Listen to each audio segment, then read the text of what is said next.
La situation de l'entreprise en termes de productivité et de moyens technologiques, je la considère comme relativement en avance, mais l'avance à un moment donné ne suffit pas, puisque évidemment elle est toujours rattrapée par les concurrents.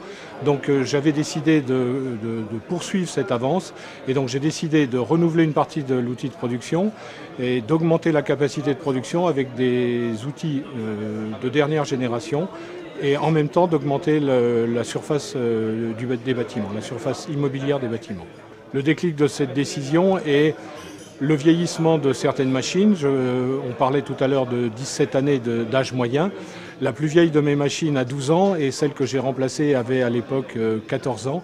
Et donc maintenant, j'ai donc toujours une vieille machine de 12 ans et deux machines principales qui ont moins d'un an et un certain nombre d'autres qui ont entre 7 ans et 5 ans.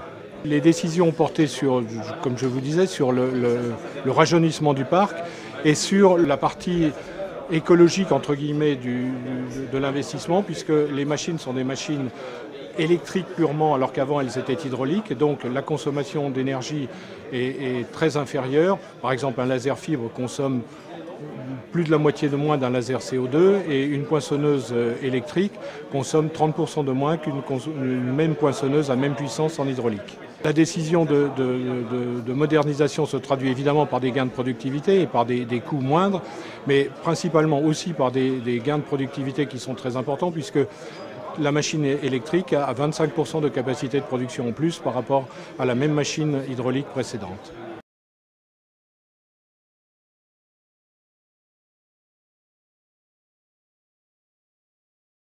Je pense que cette initiative est une initiative positive. Toute initiative qui tend à améliorer l'image de marque de l'industrie est forcément positive et très intéressante. Maintenant, toute récompense est de toute façon une valorisation pour ceux qui les reçoivent.